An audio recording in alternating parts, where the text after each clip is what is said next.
Awesome. Well, hey, welcome to Minbug. We're in Minneapolis, and welcome to World Blender Day.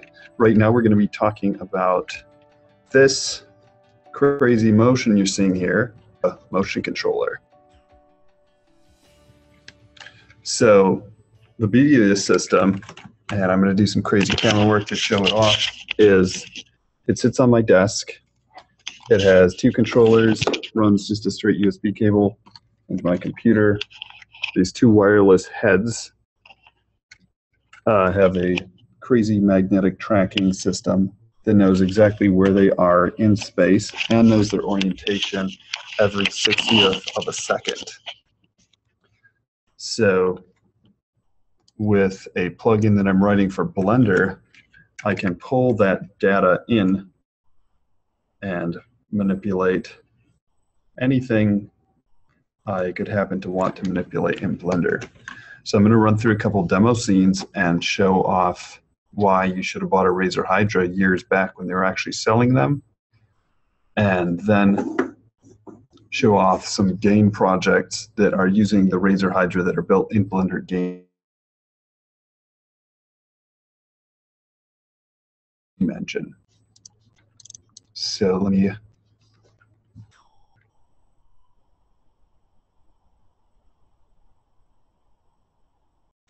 check out this.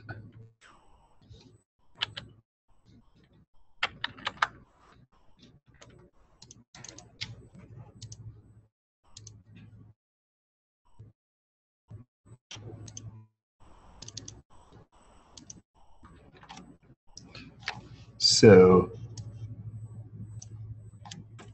once you've activated the Hydra in the plugin, it starts pulling the data, and those empties can be pinned to anything, or anything can be parented to them, or you could use animation nodes or drivers. So right here, I've created this ridiculous inchworm creature that is extremely fun to play around with. I'm probably going to put it in a music video. I'm not sure what artist is going to receive the benefit of this contraption, but once this is composited into a busy city street or something, it's just going to be magical.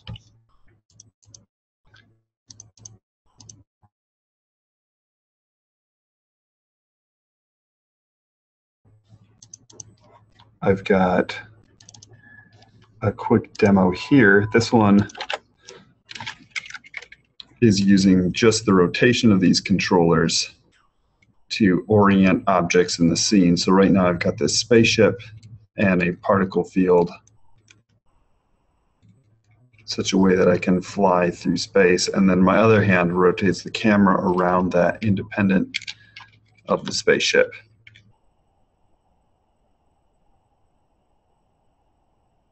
Why I have them both?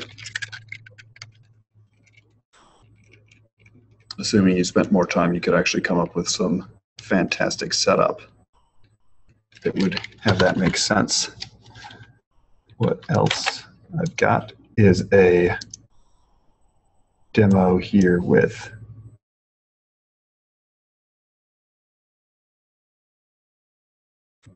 a small character.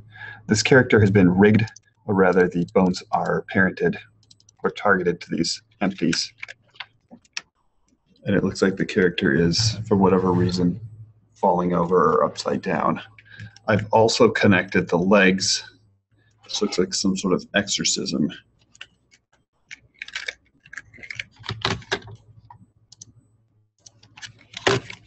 So the legs are running on, or would be running on a driver that's connected to the joystick.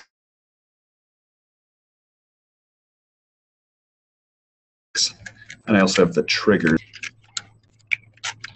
which has decided to stop.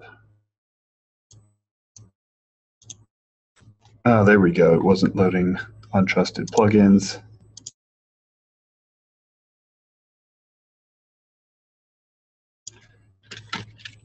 I can make him jump around And again, just a quick setup to show off some of the capabilities. I also have a sculpting setup here. In sculpt mode,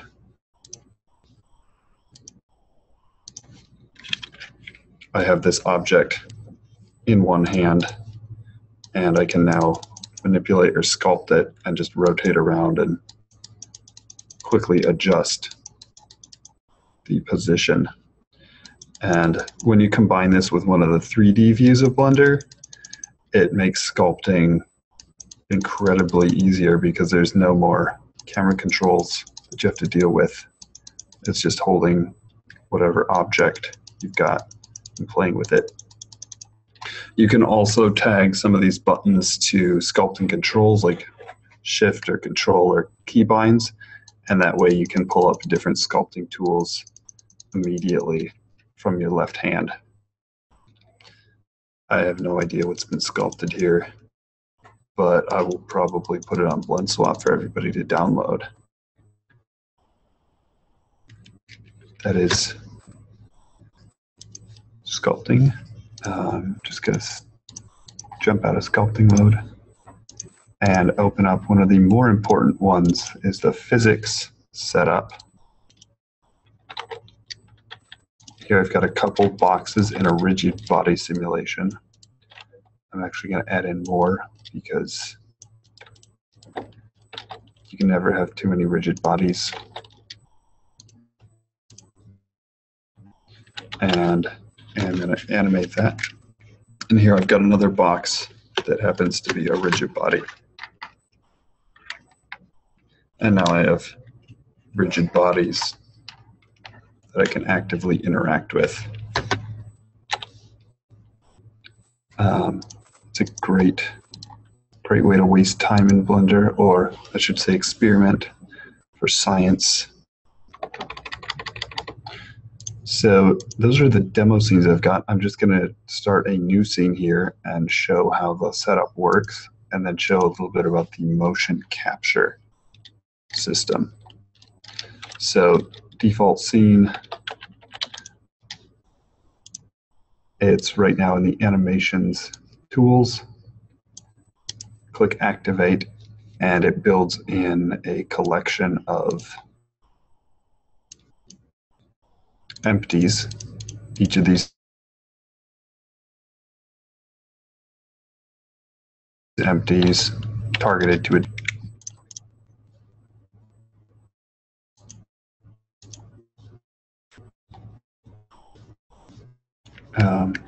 Imagining that it had activated. Oh, there we go. Right now I've tagged a button onto actually activating the Hydra. So I've got trigger data running for both triggers. I've got the joystick data, and I've got the actual Hydra position and location tagged onto these empties.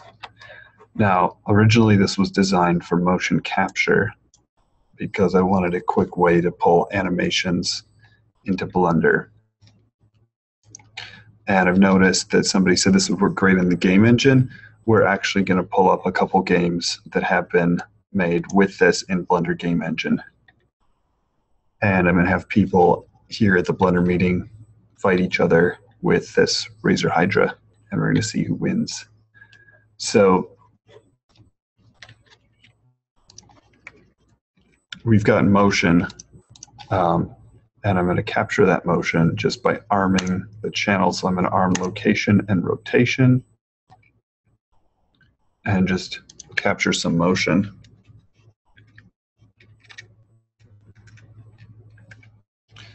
And it stopped inserting keyframes as soon as it hit the record end. There's also record start and end, so you can choose exactly which part of your scene you want to put keys into.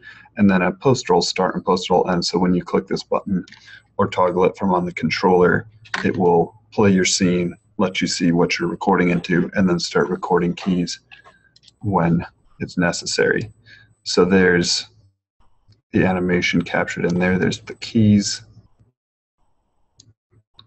And I'm just going to pull up the track. There's all my fantastic motion capture, rotation, and location.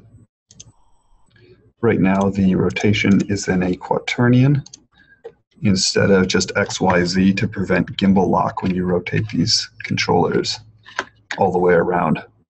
So it's not your standard XYZ rotation data, but you can parent objects to these or convert it to that as necessary.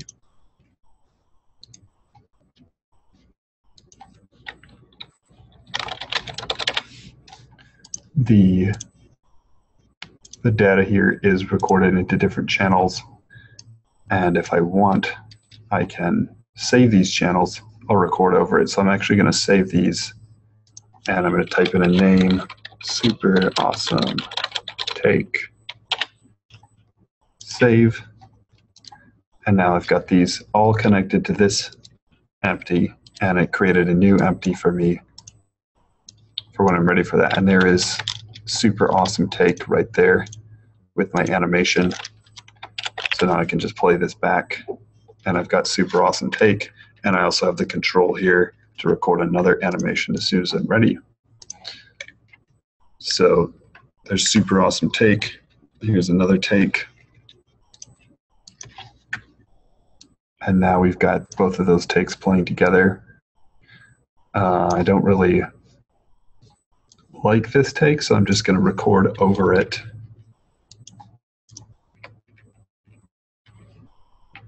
Let's get some back and forth motion going on. And it's going to play through, or I can stop it. So that is exactly the motion I wanted to capture. Not really, I'm just randomly recording stuff. So I'm going to save that. And now I'm going to do another capture. And you can see it recording live up here. Highly amusing to me. And we're going to save that and record an alternate take, which is just a single button in here just to make it so I can easily record tons and tons of bits of motion.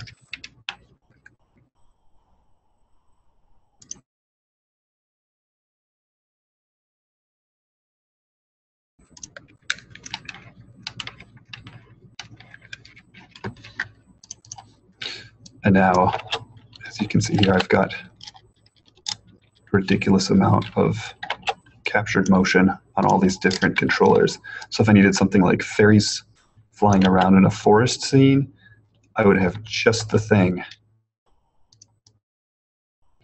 Now, since I've got these different arm channels, I could record just rotation or just location or just the trigger or just the joystick. I can also disarm those channels, and if I were to record this again, nothing is actually going to happen because those channels aren't armed.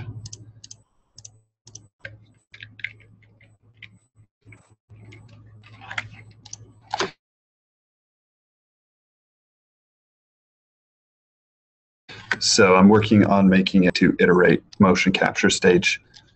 The next plan with this plugin is I've got a person who's combining it with a basically digital puppetry mode. So you can grab a single bone and the Hydra is connected to that single bone. So I've got it on my hand and then connected to my arm and then my upper arm.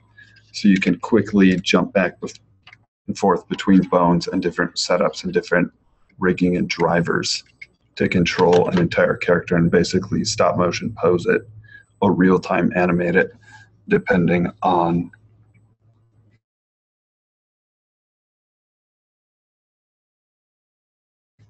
what your workflow is. I'm going to do the cool blender trick where you can hold the mouse button down and select a lot of things in a row. I'm going to do some stop motion keying on this.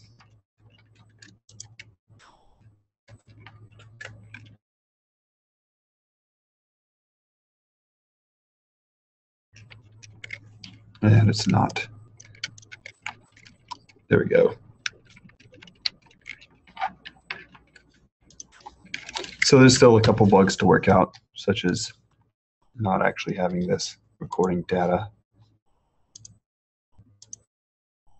And most of them can be solved just by starting up a new scene. at this point.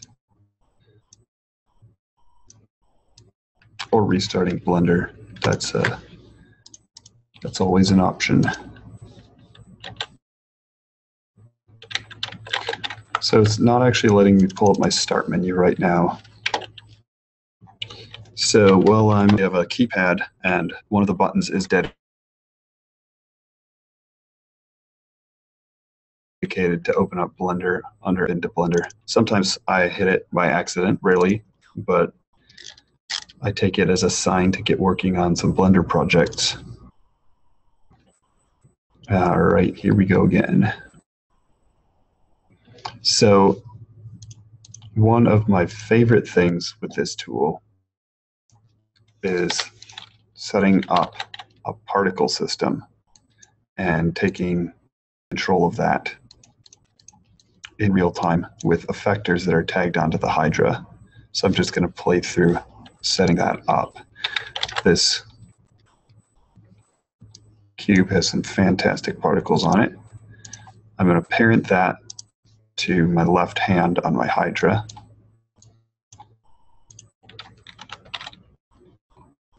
F2 does not rename stuff. Hydra controller left. And now we have particle emitter.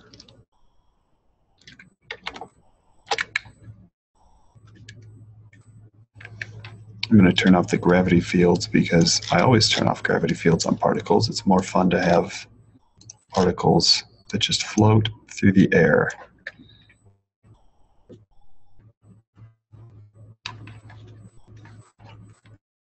Now, if I wanted, I could record this motion and bake the particle system, but I don't.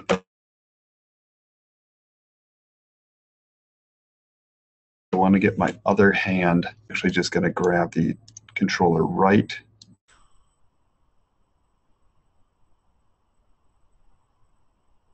And tag a force field onto the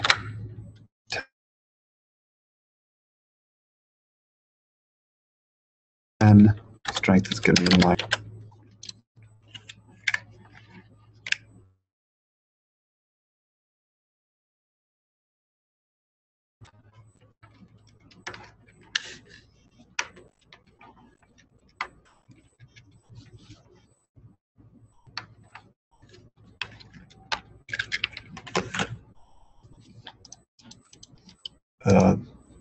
another fun one is just setting a regular wind on here and using the orientation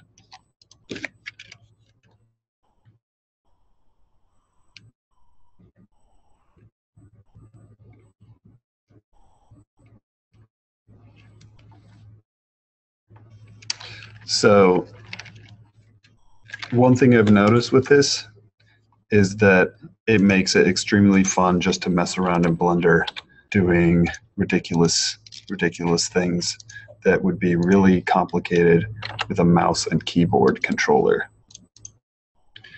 I'm going to change this particle system just a little bit. We obviously need 15,000 particles. And then this emitter is going to turn into a drag field. And we're going to put a maximum size on that. And my particle emitter is actually emitting the wrong way. It's actually my startup basic cube is a mirrored split cube. And there we go. Emit from volume. And then let's pull out this drag sphere, which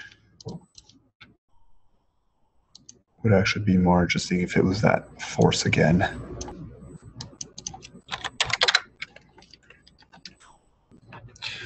Form of angry bees trying to attack a fairy in a forest woodland. Obviously, that's the tool you need if you're working with fairies and angry bees. There's also a couple simulations where I've connected the particles with dynamic objects. So if I put a collision. Change back up. All right, so what I was talking about before the internet cut out. Awesome. All right. What I was talking about was the HTC Vive. It is a laser tracked motion control system that will track your hands and your head in 3D space. Now, it does have some issues with occlusion. If you were to put a controller in your pocket, it's not going to see it like the Hydra. But overall, it's got a 90 frames per second high fidelity motion capture. And what I decided to do was take this Razer Hydra plugin and actually update it for the Vive so I could do motion capture in an entire room. And while that's just going to be two hands, I've already demonstrated that that's a lot of fun in Blender, just to be able to control objects by holding them in your hand. And with these controllers, they're going to be wireless, which makes it, well, if you've ever used a Hydra, this whole cable thing ties itself in knots every 5 to 10 minutes.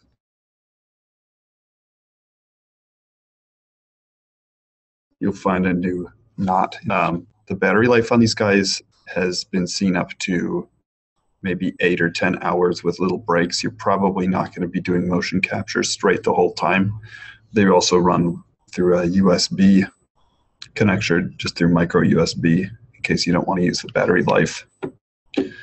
And that's an exciting possibility to be able to use Blender and control it with these funky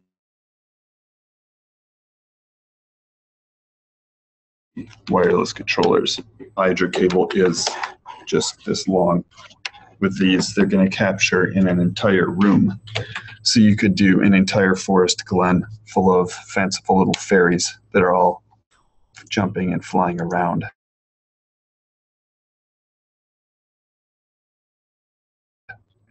That said, that is going to be a future addition to this plugin. Probably going to try to get support for the Leap Motion, which is significant, and possibly the Rift itself, just as a motion capture. So if I am correct, I should have this working as a collider in my particle scene.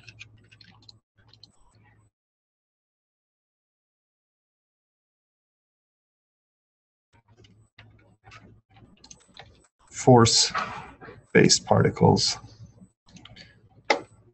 emitting in the Z direction.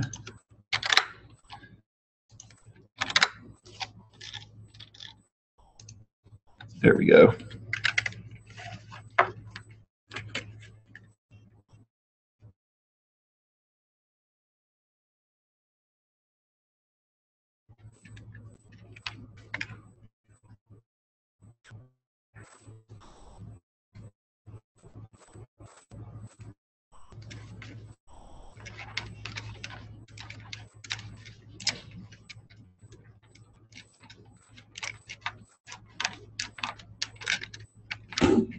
It looks like it's trapping some of the particles in there, not actually killing them.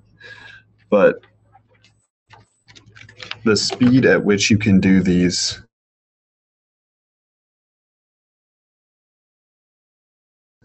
animations that it opens up, and a lot of options that you can just grab and start playing around with object in a scene. The first thing I did was worth showing one more time was that if you need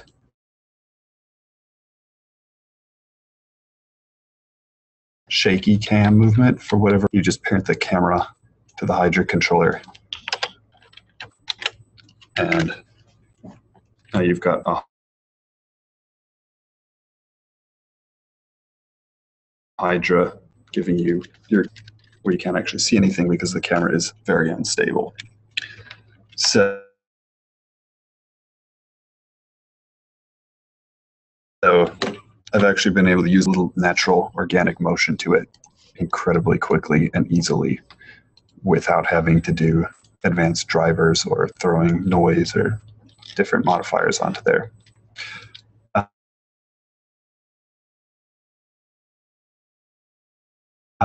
If you want, you can set these up with drivers. So let's say I want to get this focal length.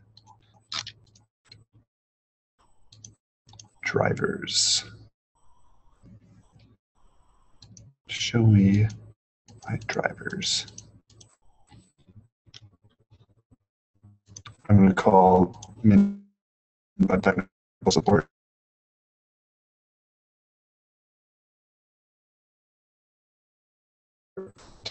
There we go. Drive. So the variable is going to be the transform channel in the trigger right positive Y. So Y location, world space, and trigger right. And let's check this value right here. It is not debugging whatsoever. Let's try transforms.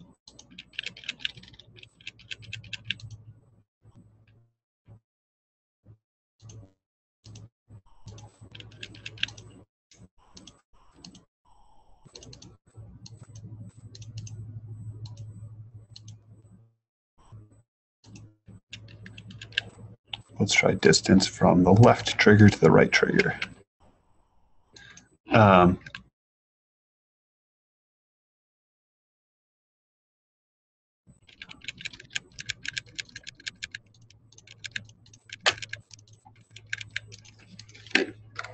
$35.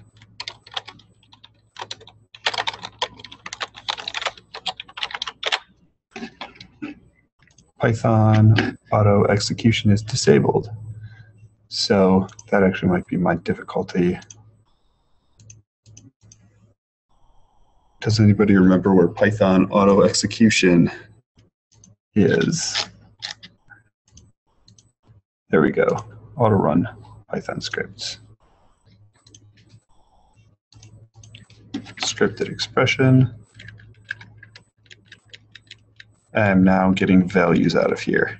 And you can see the camera is awkwardly moving around, which is sort of what I wanted. And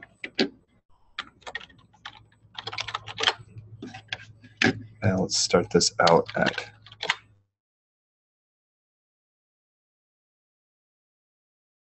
5 degrees for our camera. And now we can do a quick punch in on whatever fantastic thing we're looking at.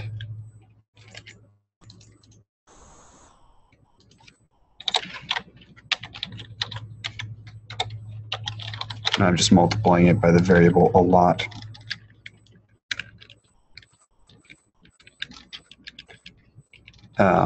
Pretty much because I'm presenting and I'm not thinking of how to actually get that camera distance to work. Or the lens factor to work. There we go. Super zoom. And here's an awesome aerial shot of this node here in Blender, live from Minnesota. So that is just a demo of the drivers. One other exciting bit that's hooked up with this, which I'm not going to demonstrate because it would take me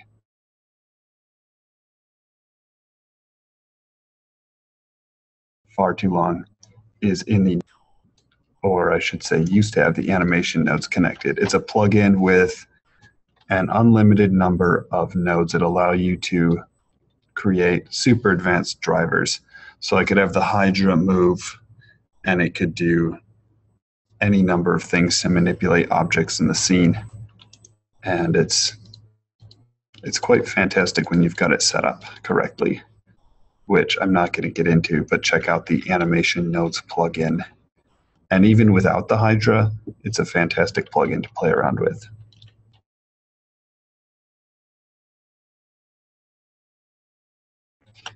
It is now just about 30 minutes after the hour. So I think we're going to jump into some games or questions. I'm not sure how questions work on this platform, but I'm guessing you can type them into the chat if there's anything you'd like me to demonstrate.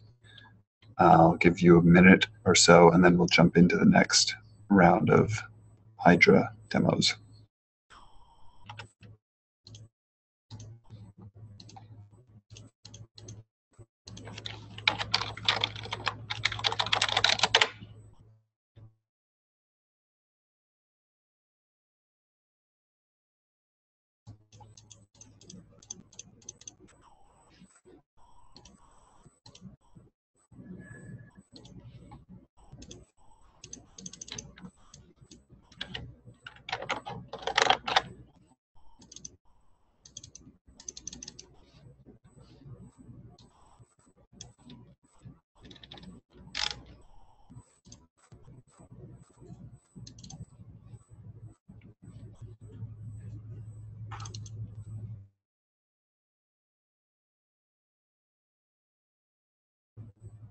All right, drone wars, mainly because you've got a bunch of drones and they have a war. And that is definitely the wrong startup file. Let's try the menu.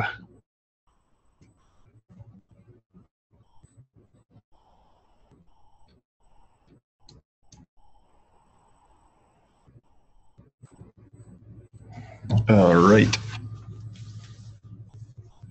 I am going to need a volunteer from the audience over here who wants to play this game. Nobody wants to play. I could take 2 volunteers if 2 people want to fight each other. Let's do this thing. I'm going to demo really quick how the game plays, and then I'll let you jump in. Okay. So first I just have to show off my cool Blender menu.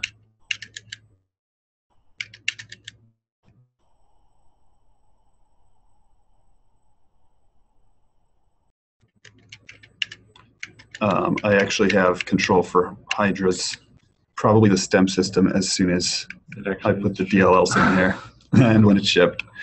You know, I might put the Vive in here. I might just make a VR version for the Vive. Gamepad, mouse, keyboard, joystick. I've had 8 people playing this game at once. It gets ridiculous. There's some cool credits. There's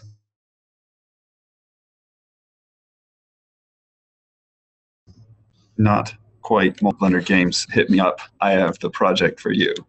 So a couple different worlds. Skyland is a fun start.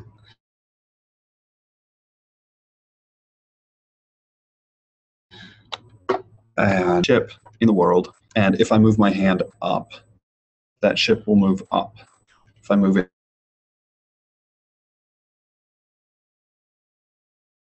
down, it'll move down, at which when I hold my hand at the origin, nothing is going to move at all. It will just kind of float there unless I'm not quite at the origin point. Left moves left, right moves right. I can also rotate. And I can do all of those at once.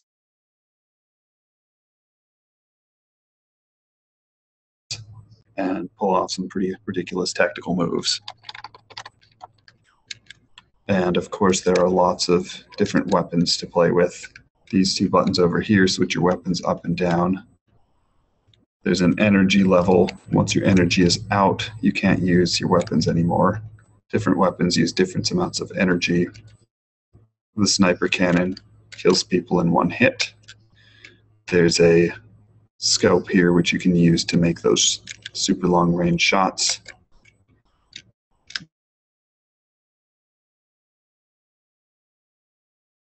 Rocket launcher. I actually pin the joystick to be target on wire for those rockets. So I can shoot rockets out and then swing them based on my original position just using the joystick. And of course shoot these blimps. Everybody shoots the blimps. That's why they're there. Rocket shotgun, again, can be controlled by the joystick on top. missile. The missile is going to be a tracked object. There's another button here to set which player I want to track to. I believe it's button number 2. And it will actually track around and blow up whatever player you want to hit. That took forever to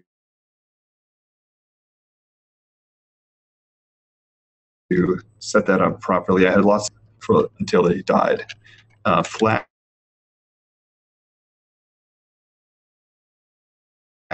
is a projectile with a little fanciful solid shapes that you die if you run into.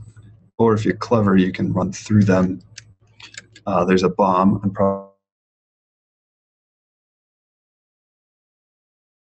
probably a little too low to drop that. There's a mine, which is probably going to kill me if I'm not careful.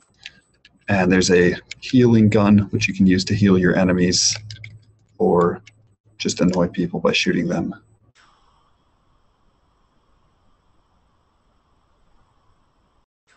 Or play as a team. And are you ready to jump in? Okay. So to spawn,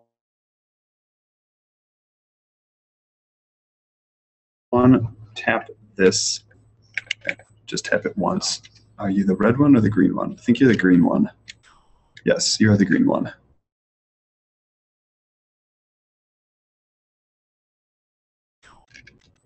Do we want to have a third player here to jump in on the keyboard and mouse? Do I see a third player? It gets extremely hard to play on the keyboard because it's not just a 6th degree of freedom shooter, it's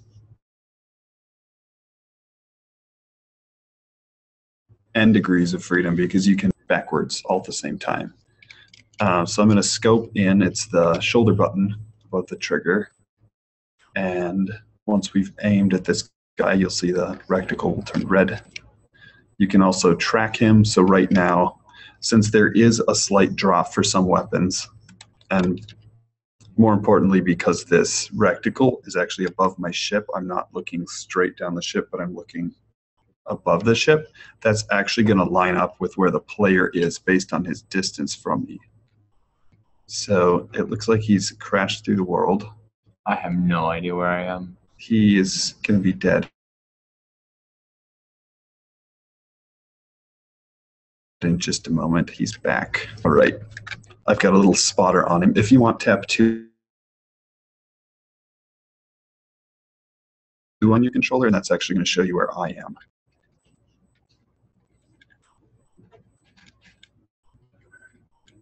Wait, I'm really lost on how rotation works here.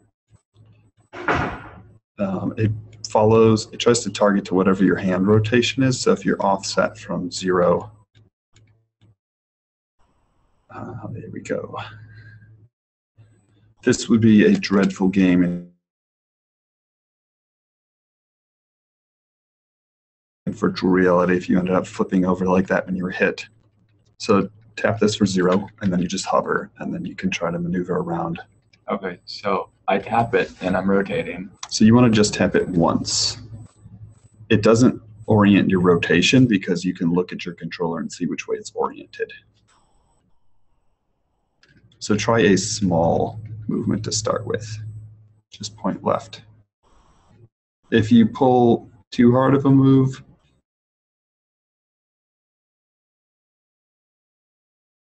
you'll run into the, and you could have trouble. So it looks like you're going backwards because your hand is behind your start location.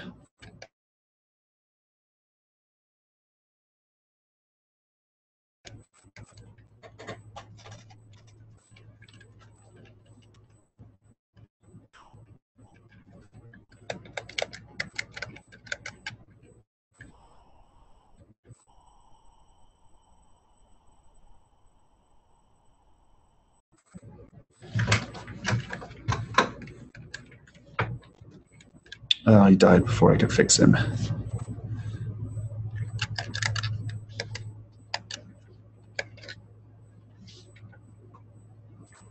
Looks like you're picking it up now.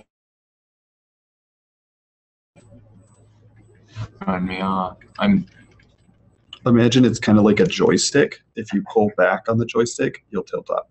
If you push down you'll tip down. If you tilt left or right, you'll tilt left or right. And if you roll, you're going to have that roll.